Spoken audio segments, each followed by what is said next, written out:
This is the Be Life podcast coming to you live from. We're not live. Why do I keep saying that? I mean, we are alive. We're live. We're recording this live. We're live, but we're not live. Yeah. So this is the 58th episode of the Be Life podcast. 58 of these we've done. Is that too many? No, I think we need to keep going. I want, imagine when we get to I'll be real old. I'll be like, this is the 450th. I hope you're around for that. That would be amazing. Be like fun. Hey, but we want to talk to you today about multiple things. We want to talk about children's ministry. Josh wanted to talk about that. And I do too. I just went through a course on it and for my lay ministry license. And it was a very, very in-depth 20-lesson course. But before we get into that, I'm really concerned with this penny being in the United States, by the way, in 2026, the penny is going away. The penny. Now, it's not as hard for you because you're younger, but for 72 years, I've had this penny. You got a lot of good memories with it? I do. I mean, and I don't look at it as finance so much, although I do. I mean, but think about it from a cultural perspective. What happens 10 years from now? Say 20 years, my generation's gone. New generation comes in that has never seen a penny except in a museum. And all of a sudden you have these sayings. What happens to, well, that's my 2 cents worth. Oh, yeah. Oh, I didn't think about that. What happens to, hey, I'm pinching pennies? I mean, I guess these are valid. How about those little things that are at all these little stores? Take a penny, leave a penny. Oh yeah, where I put put my trash when I'm paying. Yes. You get your pennies back, you put them in the thing. What about find a penny, pick it up, and you'll have good luck for the day? It's been a minute since I thought about that. Yeah, when I was little, we used to look for pennies we'd look for the ones that were heads up. Yeah. And those were good luck. Heads down, that's problematic. You leave them go. Yeah, you don't step on them. A penny for your thoughts. Now what? Now it's going to be a nickel for your thoughts, and somebody's going to just talk forever. That's inflation, man. But think about that. Think about a penny for your thoughts. It's not, nobody's going to be able to say that anymore. It would be weird. Pinch pennies. I pinch pennies. I've been pinching pennies. I've been trying to save money, pinching pennies. Lucky penny. Will girls still be named Penny? Will they? These are valid concerns. These are. I don't think that the Treasury has really thought this through, all the cultural implications. The penny has been a part. I mean, think of this. The Beatles song, Penny Lane. What's going to happen to it? It's going to be Nickel Lane. They're going to have to go in and re-record it. I'm concerned. I'm really concerned. Pennies from Heaven. The famous song, Frank Sinatra. There's been probably 30 people that have recorded that song, Pennies from Heaven. Every time it rains, it rains. What? Nickels from heaven? I don't know what to say about this. Taylor Swift even has a song. Tossing pennies in the pool. That's one of her lines for her song. Usher. I will pay a penny for your thoughts. That's a line in his song. What about a penny bank? What are kids going to have? There's no more penny bank. But I actually have not heard of that. A penny bank? Yeah. Is that like the little containers that hold change? Yeah. A little bank, like a piggy bank. A piggy bank, yeah. Yeah, but they're called penny banks too. What about J.C. Penney? I think that one's already gone. No, J.C. Penney's still around. What? Who shops at J.C. Penney? Well, they're online and they have a couple. You go to some really small towns like in Iowa. Yeah. There's J.C. Penney's. That's wild. It's just weird to think about department stores in general. Like, I feel like they're a thing of the past. Yeah. Pennies. Pennies. R.I.P. Coin counting machines. What are they going to do with them? What's that slot going to be for pennies? They just going to keep it and plug it up? Who has a coin counting machine? A lot of people. I used to have one.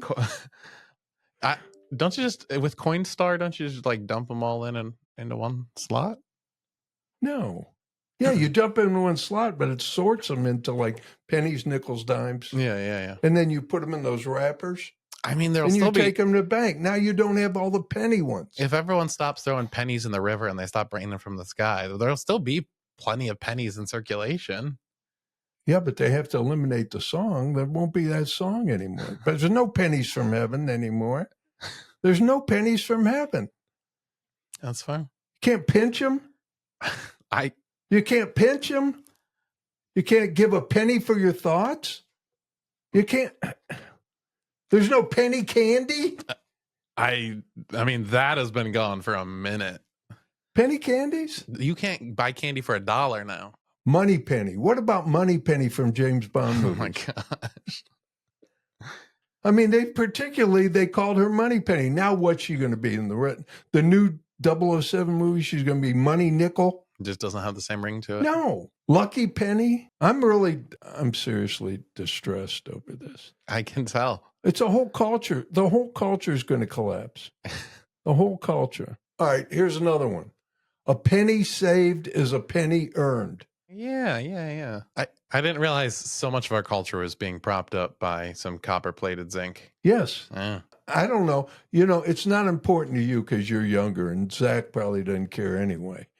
He doesn't care. But to me, it's eliminating half my life. I mean, I can no longer listen to Frank Sinatra singing Pennies from Heaven. I mean, that's... Louis Armstrong singing Pennies from Heaven. I can't. I can't sing. I can't listen to Penny Lane anymore without probably crying. We're like 8 minutes into record. Yeah. Oh my gosh. Okay, never mind. Forget it. It's not important to anybody but me. How do we transition from this into children's My goodness. ministry? Is it possible? You want to try? Shoot, I don't know. Penny. Okay, let's go back to what you... That's about right. This is such a mess. We had to talk about that. That's important. It was, well, maybe not. It was important to me. It bothered me. I think there's going to be a whole bunch of memes about it, and then it'll just be gone. So a penny. It'll be completely eliminated from our culture. Yeah. I think our society today processes information so quickly that I think the people who heard the news about the penny yesterday have already forgotten about it today. Not me. No, clearly not you. Clearly the penny held a special place in your heart.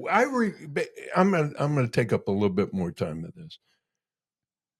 But I remember going to Lee's Drugs as a kid, walking in, and they had a whole side of their store. Manos did too.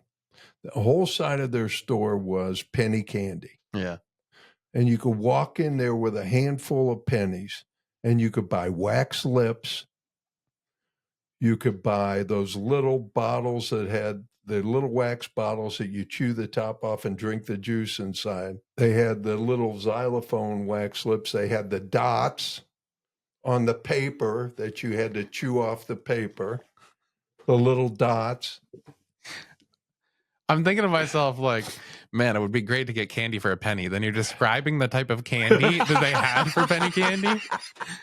Like, that's the stuff that I sort through my trick-or-treat bucket. And I'm like, what is this garbage? Yeah, but that was what was a when penny. you tear dots off the paper, you're getting like 30% paper. Yes, with it. you are. That is the most fiber per candy. Yes, you are. And then the bit of honeys that used to break your teeth. Yeah. And you try and chew them. You'd have to let them sit in your mouth for about a half hour before you even tried to chew them. Yeah. Oh my God. And they would pull your fillings out and everything. Pull your teeth out of your mouth. Anyway, those were all the penny candies. So I remember, penny candies, penny was important for me. Yeah.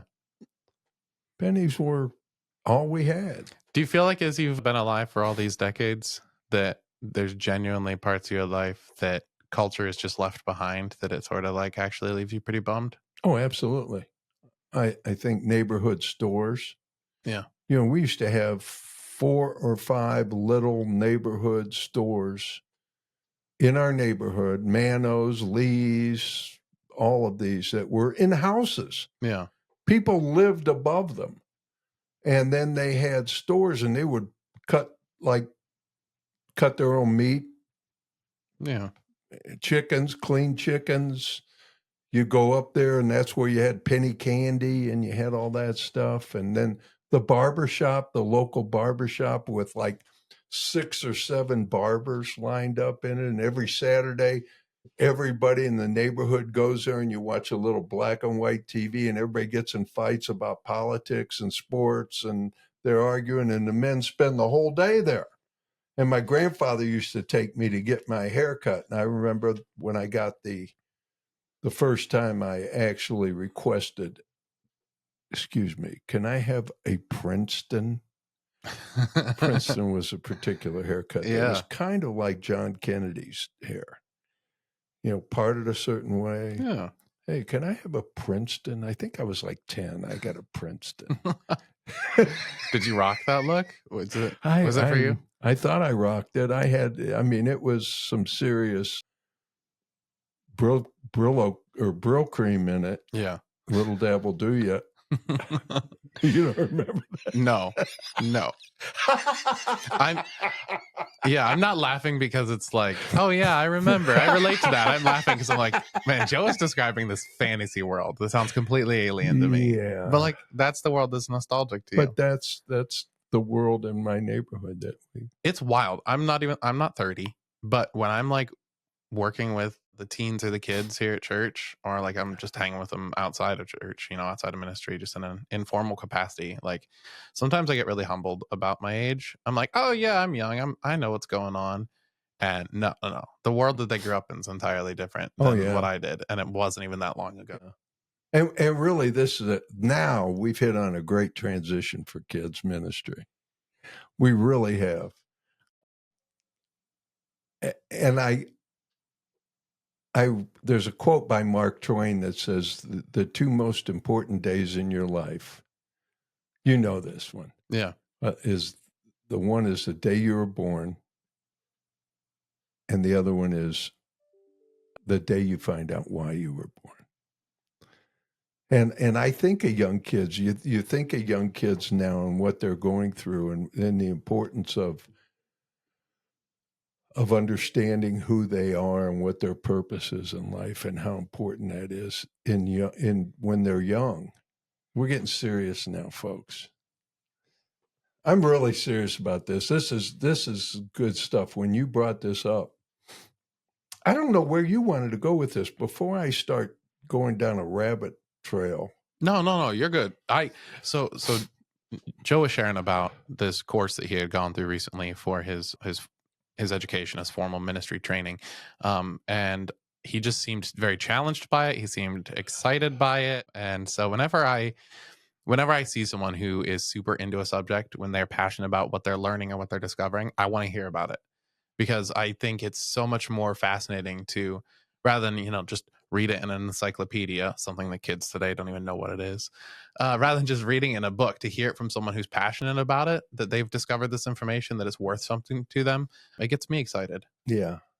And I thank you for that. I appreciate that. And I know I talked about it. I took a course for my lay ministry, just finished it, an elective course, probably one of the most challenging courses I've taken. And it was about children's ministry. And it was 20 lessons where you have to read and get into all this stuff. And then you take a quiz at the end of each lesson. And a couple of them I didn't do too well the first time I took them. I thought I knew this, but it was deep stuff. Yeah.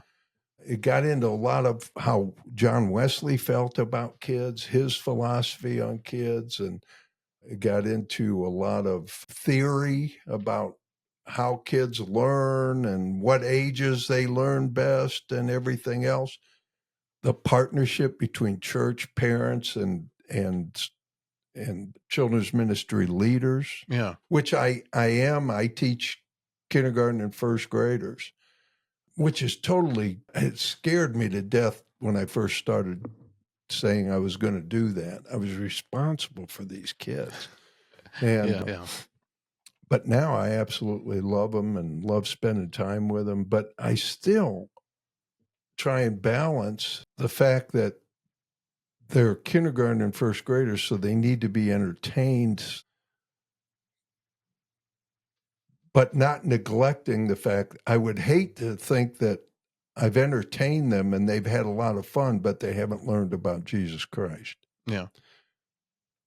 Because it's the longer we wait with kids, the longer that the chances of them becoming adults who don't know Jesus Christ, who are still lost and haven't learned their purpose. Because I know, here we go, Josh. I believe this. My feeling is that humans can go from birth to death without ever understanding their purpose or their legacy or their meaning for being alive. Yeah. Thus that saying is, says most men live their lives in quiet desperation. The world system, the cosmos, gives us all the distractions that promise fulfillment and purpose and all that. For a time, my purpose was to be rich. I would have liked to have been famous. Some people's is to be beautiful, to be popular, to be tough, to be intellectual, so on and so forth. There's so many things that the world puts at us to keep us distracted and jumping from one foot to another while never having to stop and say, what am I here for? Because my purpose right now is to make as much money as I can, because when I do that, I'll be fulfilled. And then we see people committing suicide who are rich and famous and all this, because finally it hits them that didn't work. It hit me that didn't work. So, and today, with social media, you can fake all that from the comforts of your room. Yeah. So you don't even have to achieve it. You could portray it. You can airbrush your images. You could, I see people out there all the time. You look on YouTube for something wholesome that you really want to look at. And next thing you know, you're taking down a trail where you're seeing all these people that are doing nothing but dancing and posing on YouTube. Yeah. I mean, people will post their travel vlogs and they'll be like, look, I'm traveling the world. How exciting. And it's just them like basking in the sunlight with like a couple different backgrounds behind them. It's like, wait, are you actually like engaged with what's going on there? Are you actually traveling? Are you just like, I don't know. Are those backgrounds real? Like, what's the point? Yeah. It's just like posing, I think, is a really good point, really good thing to call out. Because I think that's what we do is because I don't know, even when I like take a trip, I go to a convention, I go to a park or a zoo, and I'm like, this is fun. And I feel this like need to like let people know that I did it. Right. And so then I'm looking for an opportunity while I'm there to pose in a way that like lets people know what I did when I was there and that I had a good time, and to let them know that I am living a good life out doing things. And I don't know why, but there's this pressure that I always have to pose wherever I'm going.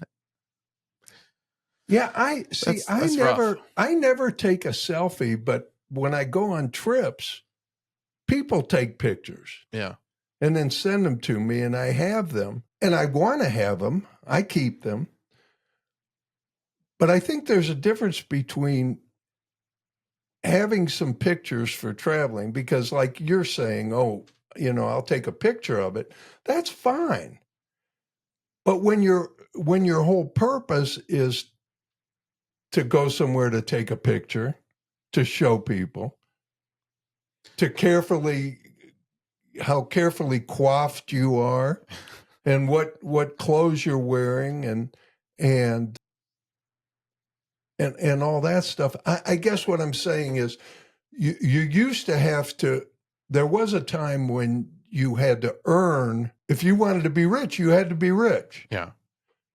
Yeah. Now, today, it's more important how you're perceived versus what you've Yes. actually accomplished. Yes. Yeah. So that becomes your purpose now. And so now your purpose, some people's purpose is, it's like, it's so superficial. The number of kids I've heard talk about how, their goal for life, whether it's their specifically a career aspiration or just their goal for the future is like, I want to be a YouTuber. Yeah. Like I want to be a celebrity on the internet. Yeah. Like that is a goal that drives a lot of young people. Now think about that. So we've got all these things. The world is bombarding our kids with all kinds of options that promise fulfillment and meaning, purpose. People could, to me, and maybe I wonder if I'm closed-minded. I think about this because I was once so open-minded that when I found Jesus Christ, when I found my Lord, my Lord and my Savior, it became evident to me that he is the only one who can truly give you purpose in life. And I wonder when I say that, if I'm being closed-minded. But I think you could argue with me till we're both blue in the face, and I will never believe that you can find purpose in life other than meeting your Creator. Does that make sense? Yeah. I think it's distinct, and it's a hard thing because it requires testimony. It requires people who have experienced it to share the difference, the before and the after, to share the sort of feelings or security or peace or fulfillment. And that it involves other people going out in faith and how they respond to those testimonies, because there's no observable sort of information related to it, right? I can't say I know God, so when I'm worried and I like throw up a prayer, like I feel confident that there is someone hearing it, that the creator, that the divine is hearing it. Like I have a confidence in that. There's people in the world that will throw up a prayer and they haven't prayed in a long time, but they're desperate and they don't know what to do, and so they resort to this cultural ritual. And so there's a sense of security I have in that moment of desperation that other people might not.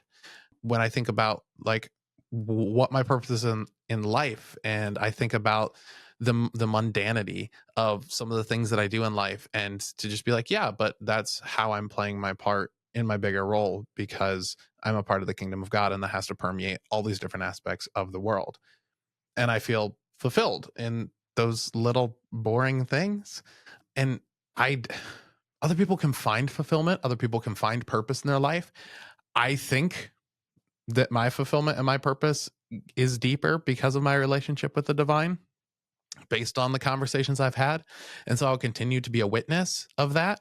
And Joe, you get on here and regularly, week in and week out, give your testimony of the fulfillment you found through your relationship with Jesus and how distinct it is from any level of achievement or fulfillment you had outside of Jesus. And it's just like night and day for you. And so I think that our job is to just keep giving this testimony. So I'm certain that there will be people listening to the things I say, whether it's on a Sunday morning, whether it's in personal conversation, whether it's through this podcast, and they'll think to themselves, I don't have a relationship with God and I feel satisfied, or I'm unsure of my relationship with God and I still feel fulfilled. They might, but it's one of those, like, when you've tasted the real thing, the imitation just pales in comparison. I'm so glad you said it that way. That's perfect. I don't think,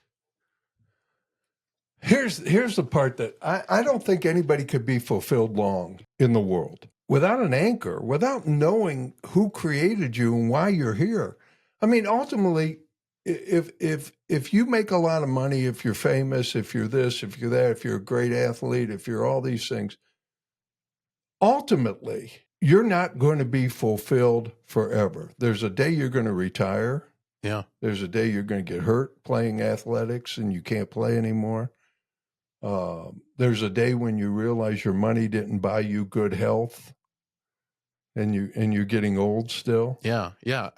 Everything in this world is fleeting. Everything has an expiration date. Except Jesus Christ. Yeah. Except God. Except a relationship with God. And so this brings us to this point. We have an obligation to young people to start working with them so that they don't have to be like me and take 40, 50 years to know who Jesus Christ is, so that they can be like you. They could be like some other people I've talked to that said, look, I accepted Christ when I was 5 years old, and it was real. Yeah. I believe that our young people are much brighter and more accepting than we give them credit for. Yeah. That they could grasp Jesus Christ. They could grasp God in a different way, maybe, not as deep, but they can still grasp that there's this person who there's this creator. Yeah. Yeah. And I think the inability for them to put God into systematic theological terms is actually to their benefit, because when we start putting those constraints on God to think we understand God better, sometimes that bites us in the butt. And so for a lot of children, they have a very wholesome relationship with the divine, where it's real, it's personal. They're not really sure, they'll talk about God as if God is as real as the nose on their face, but they've never seen God. Right. But they know for a fact God's real. Right. And they're able to hold that sort of cognitive dissonance, even with, even in the years before they develop abstract thinking, right? It's like 12 years old that kids are able to start abstract thinking. And when you start working with like preteens and you start sharing your faith with them and talking through faith, then they start asking the questions like, well, but who made God? Mm-hmm. But how can eternity exist? And those are like great questions. They and I'm like, are. awesome. I'm so glad your mind is finally capable of asking those questions, because now you get to explore a whole new side of what it means to have a relationship with God. But even before those years, I think kids can have a very genuine relationship with God that is unfettered by their own expectations of what God should be and what the world should offer to them.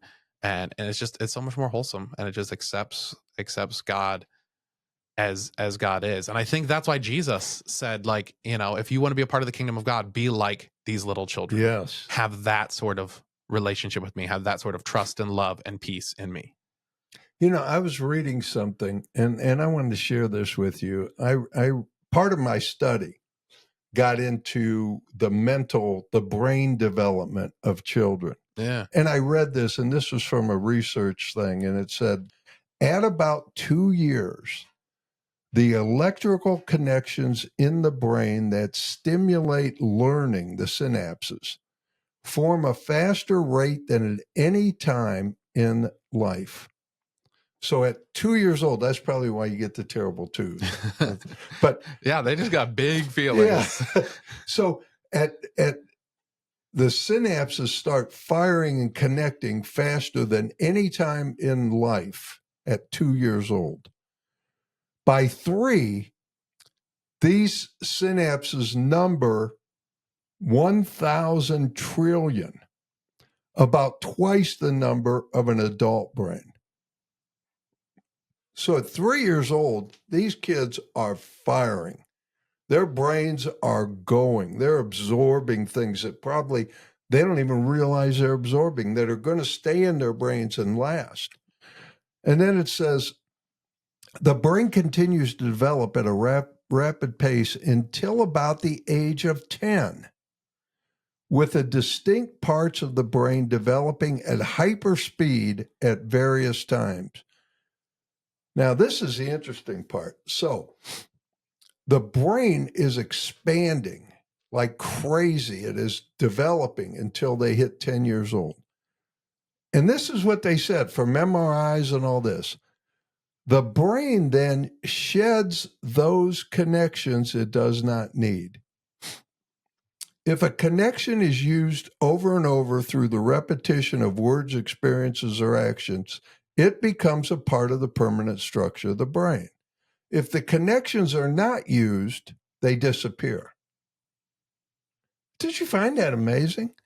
A single brain cell can form connections to as many as 10,000 other cells. And I wrote, if we do not be God's agents for filling this void, the world will gladly fill it. And so it's a connection between parents, church, congregation, and the leaders who are working with those kids. When I read that is almost like someone just put 1,000-pound weight on my back. Yeah. You know, I mean, I love the kids. I want to spend time with them. But we are also, what we don't put in there before age 10, if they're not getting stimulated, things will fall off. We're losing that opportunity to implant things into their brain between 2 and 10, and maybe even before, that will never have a chance to be replaced. And if we don't fill that space, the world will fill it. The world wants to fill it. The world wants to give our kids as much garbage as it possibly could, as many distractions and promises and false fulfillment. And here we are standing in the gap, basically saying, you need to know who your creator is. You need to know your purpose. And that's the big thing, I think, Josh, is we have a tendency, we want to talk about doctrine, we want to talk about this, we want to talk about that. But really, the bottom line that they need to know is that you were created and your creator loves you and you were created for a purpose. If you learn those three things, everything else and everything else is built on that. Yeah, I mean, I think we need this sort of religious habits in our instruction with kids that puts those three ideals before them week in and week out. If you're a parent on a nightly basis, I think that's good. I think kids are capable of like so much though that I don't ever want to just leave it at that. Right? I always want to put those things in front of them, but like kids can at that age are just like picking up language like crazy. Like kids will learn 2 or 3 languages like when they're little because it just comes to them so naturally. And so when it comes to information about our orthodoxy, about our scriptures, our holy scriptures, and the stories contained within them, like I'm going to give as much of that information to kids as possible, right? I'm going to tell them the names and the places and the books of the Bible and what they're about and about when they were written, and I'm going to help them to memorize scripture, and their little brains can hold all of that. Yeah. And sometimes it won't come back the way you expected, right? It'll be like, when I taught children's ministry full time, I would get like 3 or 4 weeks after I taught a lesson that a parent would be like, yeah, so my daughter was talking about this today. And I was like, wow, where'd you hear that? And they said, oh, Pastor Josh said it. And I'm like, well, I said that months ago, but I'm glad it stuck with them and that they could recall it when they needed it. And kids are capable of holding so much, and not just the things that we say to them, not the things that we intend to teach to them, but how we behave. They're picking up all of that too. Mm-hmm. So not just my language when I'm giving instruction, but my language outside of that, how I greet them, how I talk to my wife, how I talk to my friends. They're hearing all that. They're seeing my body language. They're seeing what I prioritize and what I commit to. And they're observing all of that. And they are implementing it into how they structure their behavior and their language and their relationships. Yeah. And so it is like, it's a huge pressure, man. I feel really bad saying this. Like, if you're a parent watching, like, you got to be on all the time because kids are always watching. Yes. And that's why integrity as a parent matters so much, that who you are in these formal settings and who you are when you get back home are both godly people because your kids are observing you at all of those times. I've always felt like that's one of the biggest pressures with the kids is I'll get up and I'll give a darn good lesson on Sunday morning in kids church, but if I'm not like taking time to stop and greet them in the hallway outside of that, if I'm not speaking with patience and gentleness to them and to others when they can observe it, then I'm undoing all the work that I put into that sermon, that lesson, if I'm not living it out in my life. So do you, and yeah, I mean that is absolutely, they are watching everything and they're absorbing everything. But there's a way of structuring all this. I guess when I said that about knowing those three things, I would be happy if my kindergarten and first graders knew that God loved them. Yes. Yeah.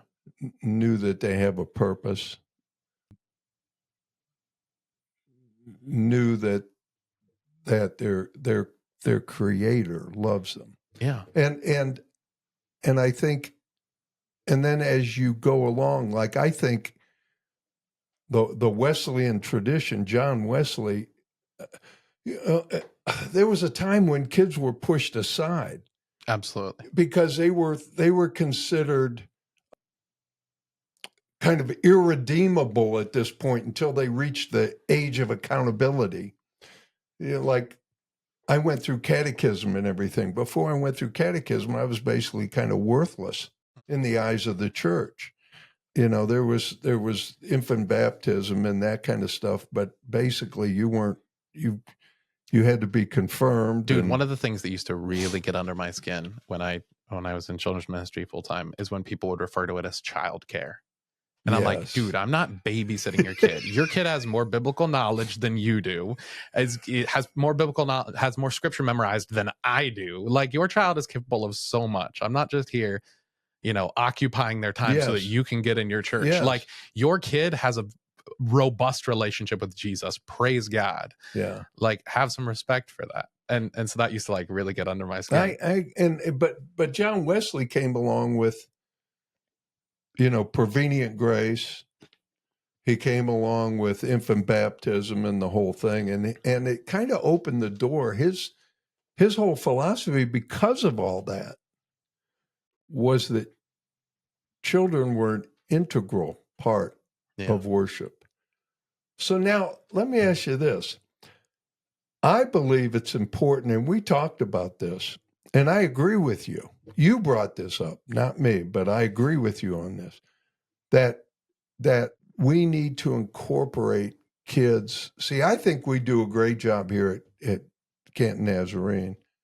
I want to call it Be Life, but here at Canton Nazarene, where we incorporate kids. Like I think of Logan, and I think of Kennedy, and I think of a bunch of other kids who are so much a part of putting together the worship service. Yeah. And who are in leadership roles, kind of. Yeah. Oh, straight up, you have the weeks where like the youth group's gone on retreat, and you're like, okay, so here's our pre-service meeting. We're gonna really struggle today because we're missing half of our team. Yes. Yeah. And so I look at that, but how much more can we incorporate the young people into communion and things like that? You're of the opinion that we could carry this even further. Yeah. And I think you're probably right. And how do we do that without, I think the adult's concern is kids will be running all over the place. They'll be making noise. They'll be doing this. Yeah. I mean, Jesus's disciples felt the same way when the kids were around him, running around making noise and sitting on his lap when he was trying to give instruction. And Jesus' response was, hey, back off. These are kids. This is great. This is what it should be. And then he said, try being more like them. That's a great point. So we should put up with that. Yeah. And I think, honestly, one of the big things is parents have pressures on them. Like, here's another callback back to social media. Like mom talk is like some toxic culture, right? If this like this fake persona that's put online of like, here, I'm the perfect mom or dad because we did this craft today and we took a trip to the park, and let me show you the food that they ate because there's no dyes or preservatives in it, and I made it all from scratch. And like, oh my gosh, like, dude, you don't have to put any of that forward. Like, just love on them Yeah. and be there for them and meet their needs. Like, it doesn't have to be a performance. But I think that parents today feel so much pressure from social media in particular, to have this perfect presentation of their family. And so then they struggle in spaces that say, yeah, it's okay for kids to be loud. It's okay for us to run around. If someone says they're getting distracted, Jesus said that if you look at a woman with lust in your heart to gouge out your eye, right? Jesus said, if you're the one getting distracted, you do something about it. Don't yell at the person who's distracting you, right? So if you're distracted by kids running around, okay, figure it out for yourself. Figure out how to focus. You're the grown up, right? Yeah. But there is a point where the parent himself or herself needs to say, if that child is talking and loud Yeah. and running and is literally distracting, Yeah. then that parent needs to step in. Yeah. Also. Sure.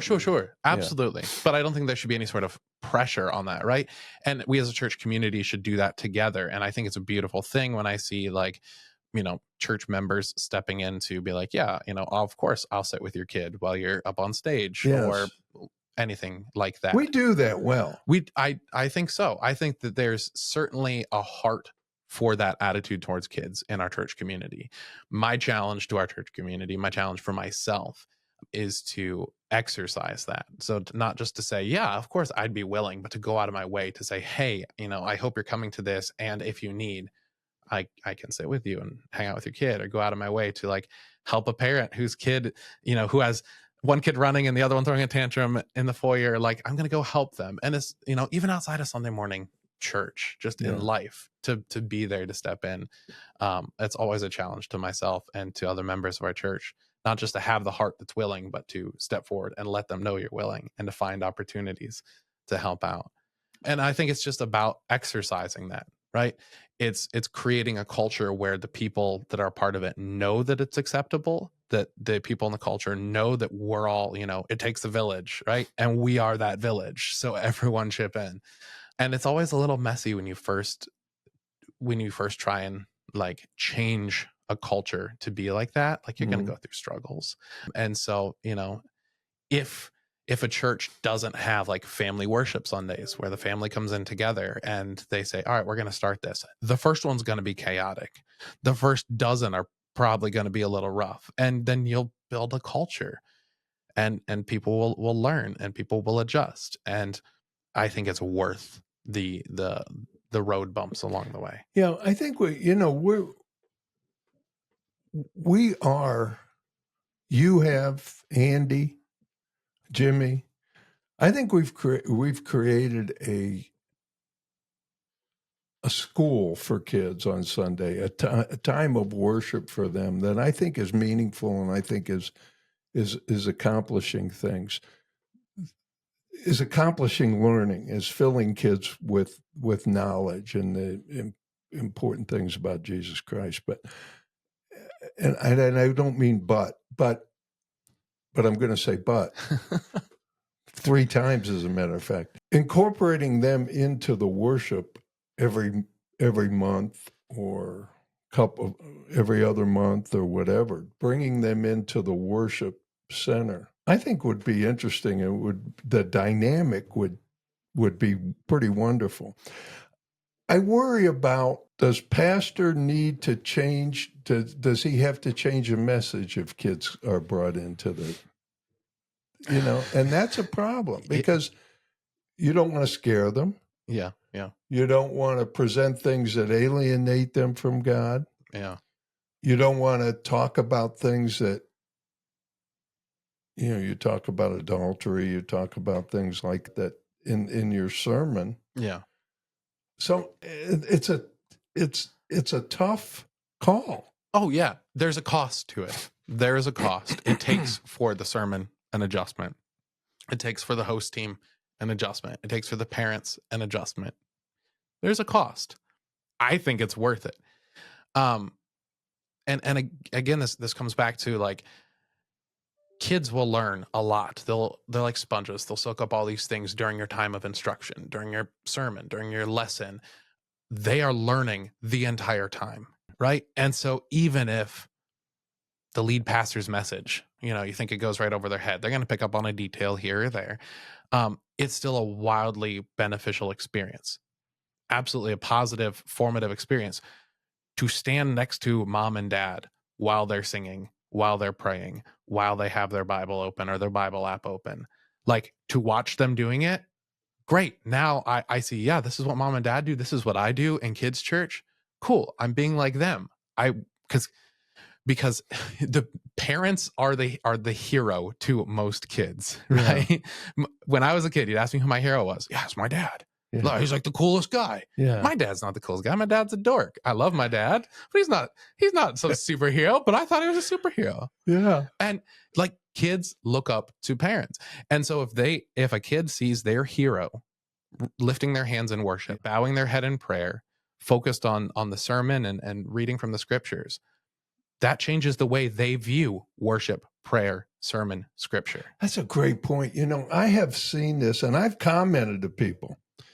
In fact, I commented to Angie Wells, Justin's wife. She often brings Emmeline into the church with her, and she holds her. And a couple times I have watched Emmy look at Angie, watch her as she is worshiping. Same thing, with her hands up, singing. She's glued to Angie, watching her. And I have told her, I have gone to Angie and said, Angie, it was beautiful watching Emmy look at everything you were doing. That's perfect, Josh. I forgot all about that until you brought that up. I learned to take notes on the back of the bulletin each week because my mom used to take notes on the back of the bulletin each week. And then I didn't always follow along with pastor's sermon growing up. We had this pastor who literally was like a Bible college professor. Like, the dude was brilliant, but he was getting into, like, he'd bring up all these commentators and he'd bring up like historic studies, and like, as a kid, I'm just missing all of it. But I saw my mom taking notes and I didn't know what she was taking notes about, but I wanted to do it. And so we watched VeggieTales growing up, like, religiously. And so I started drawing VeggieTales, and then I started making my own custom VeggieTales. And so I'd look around the church and I'd say, oh, there's Mr. Buddy. I still don't know this guy's real name. We called him Mr. Buddy. He shook our hand at the front door every Sunday. I said, there's Mr. Buddy. How would he look as a gourd? And so I drew him as a VeggieTale person. My mom loved those drawings. Yeah. But like, that was me, like, participating in church, trying to imitate what she was doing in my own way. But it created a habit in me. Is it a time to take what you're learning in your small group, kindergarten, first grade, whatever, and as we go into the big group and taught more of the Bible study and everything, is that more of taking all that and then putting it into practice when you go into the church, when you go into a worship service? Yeah. I mean, it's kind of like taking it, and now you're seeing how adults do it. Yes. Yeah. When in scouting, we had this system of how to teach a new skill to a younger scout. And it was saying how it was done, then it was modeling how it was done, then it was helping them do it, then it was letting them do it and giving them feedback. And I thought it was a great system, and I've applied it in my life a lot of different times. And so we can talk about how to live out spiritual disciplines. We can show them how to live out spiritual disciplines. We can give them opportunities to participate living out spiritual disciplines, and we can give them feedback about it. And I think when we have that multifaceted approach is when it really solidifies in them how to do it, why to do it, the benefits of it. Last question on this before we move on to a different topic on this, but Is there an age, is kindergarten, first grade the time to start doing that? Anything before that, maybe you just stay in the toddler area or the infant area. You were talking about with brain development, you're hitting Yes. 2 and 3 years old is when you're taking off on Yes. that. They got big feelings. They got a lot of thoughts going on in the brain. Sometimes it can be very difficult to get them to sit still. That's a life skill that has been lost on the last couple generations, to sit still. It is literally like a discipline in life to be able to rest in something, whether it's physically sitting still, being quiet, like the fact that we don't watch long format videos anymore, right? Every social media platform is short format videos. I need, if it doesn't make me laugh in the first 8 seconds, I'm going to swipe. I'm going to move to the next one. I'm going to move to the next one. To just sit and watch even a 2-hour movie, right? Years ago, it would have been wild to say, yeah, it takes a lot of discipline to sit down and watch a movie because it's, that's the boob tube. That's for idiots that are stuck to the screen. No, nowadays it takes discipline to sit down and watch a movie. To sit down and read a book. Oh my gosh. Who's going to do that? Yeah. No one does that. So to sit down in our worship services are exciting. So I think kids would get along just fine in there. But to sit through a 25-minute sermon from Pastor Dan, who's a dynamic speaker, who has visual aids, that shouldn't be that difficult. It might be really difficult for kids. I think it's a skill worth teaching them. I think it's a skill worth modeling for them. And I think that the Heart of a Christian offers space for that learning process. And so, yeah, your 3-year-old might not be ready for something like that. So it's going to take some work. So we're going to offer grace. And individual kids develop differently, right? And there's some kids who they struggle in that space to a point that's actually problematic for them. So yeah, absolutely give them their own space. There's kids that, that like being in, I've seen kids come into worship service that have their headphones on, right? They will get overstimulated by everything going on. Because like I said, our services are really exciting. And so, but they wear their headphones so they can focus, but they still get to be there and be a part of it. And so I think it really is different for each kid. Yeah. And I think that the heart of a Christian is patient and gentle and allows space for that. And that's even the parents' understanding of what their kid, what their young. The other part I wanted to get into, and this is, as one of the things I was in this course was talking about the role of culture and the role of the church and how kids are shaped, and it had concentric rings. I don't know if I sent you that. You sent me that picture where it had the family first, and the influence of the family, and then the direct support structures, teachers, leaders of church and on Sundays and in classes, the indirect support structures, which are social media and everything else, and then the conditions of the society around them. Yeah. When one of those falters, especially family, that makes it tougher. And so we change a little bit in church today than, the family structure has struggled. Single parent homes, different things going on, troubles in the families that leads to that immediate, that the kids are focused on. You said, my father was my idol. He was, that's who I looked at. If you didn't have that, then it becomes us, becomes the church. Because if it doesn't become the church, it could become a gang. Yeah. It could become some other group that says, we'll, and this is why gangs are so, people are attracted to those. Oh, and yeah. I totally get that. It's protection. It's role models. It's love. It's acceptance. Yes. Yeah. And so we as a church have to be, and I've said this many times, and sometimes I think people think I'm crazy, but I truly love the kids in our church. And I know you do, and I know a lot of people do. I truly love them as if they were mine. Yeah. Yeah. And that love of the Holy Spirit, that love of God that's in us as Christians, that allows us to love the children in our church as if they were our children, takes society, takes our children back to the 40s and 50s, where most people had two parents. Yeah. They ate dinner at 5 o'clock and you sat around the table, and this is my life.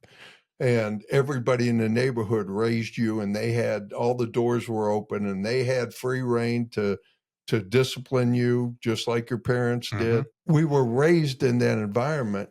The church is now that environment, Yeah. that neighborhood as it was in the 40s and 50s. Yeah. Does that make sense? No, it absolutely does. I'm like, my political views aside, like in church, I'm a communist. I get it. In church, we are a community, all taking care of each other. We share the wealth. We borrow things from each other. We bake casseroles for each other. We Yes. babysit for each other. We help each other move. Whatever it is. And we raise each other's kids. Absolutely. Yeah. And we love them. And I think that's the big part, that it really boils down to, how much do I love these kids? How important are their lives to me, to each of us individually? And when we're put in a situation to all the structure, all the things, the curriculum and everything, those are all tools. And tools are, we have to have tools, and we have to have organization. I understand that. But really, those tools are used as a means to convey our love. Yes. And God's love, yes, through us to those children, to bring them purpose in their lives. Yeah. And so as we develop the tools and everything, we can't make those more important than the love we have for those kids. Absolutely. Yeah. Absolutely. Yeah. There's a heart behind it, and yeah, that has to come through in everything that we do. Mm-hmm. Whether it's in the formal things like the structure of Sunday school, or whether it's the informal things like saying hi, asking them how their day was, asking them how their sports game went. Yeah. This has been good. I'm still missing the penny, but other than that, this has been a good discussion. And the course and everything on it was good. Although the course was a lot of the tools. Yeah. And it was a lot of the structure. And we have to have that. And I think we as a church do a good job of structure and a good job of putting together the curriculum and everything. It's wild to think about there existing a time where there wasn't a kids program set up at your church.